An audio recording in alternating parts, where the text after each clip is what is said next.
In this video, I am going to tell you how you can connect Ahrefs to your website. So I am going to give you step-by-step information how to do it, and let's go to my PC and see how you can perform these steps. So first of all, you need to open ahrefs.com and you need to log in. After that, create a new project and just tap on this option create, or you can create it from here as well. Make sure to create your project, and herein you need to enter all your information. So you can add manually or you can import it as well from Google Search Console. There are two options, automatically import ownership verification, or you can add manually.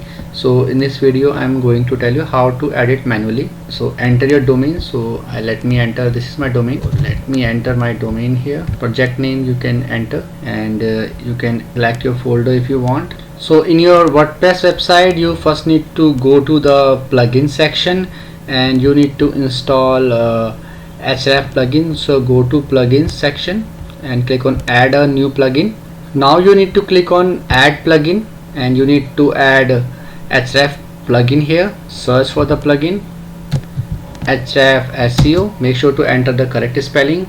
So this is the spelling, you can check. So this is the plugin which you need to install. Click on install now.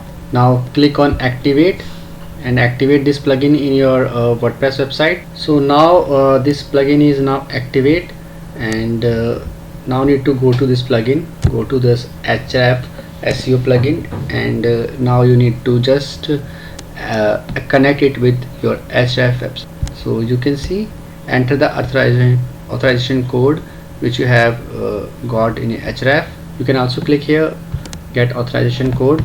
You need to sign in to your Ahrefs account. So you need to choose your account and click on allow.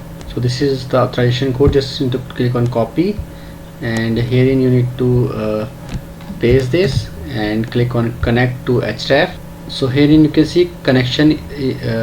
So here you can see connection success. Time to let your SEO sparks fly. So it is now, you can see it is pre-planned as of now.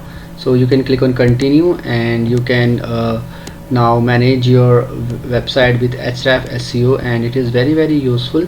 You should use this. You can connect your analytics on other stuff as well. So now Ahrefs is now connected. So I hope friends, now you will be able to connect Ahrefs to your website. In case you find this video helpful, just hit on the like button. Also subscribe my channel for upcoming videos.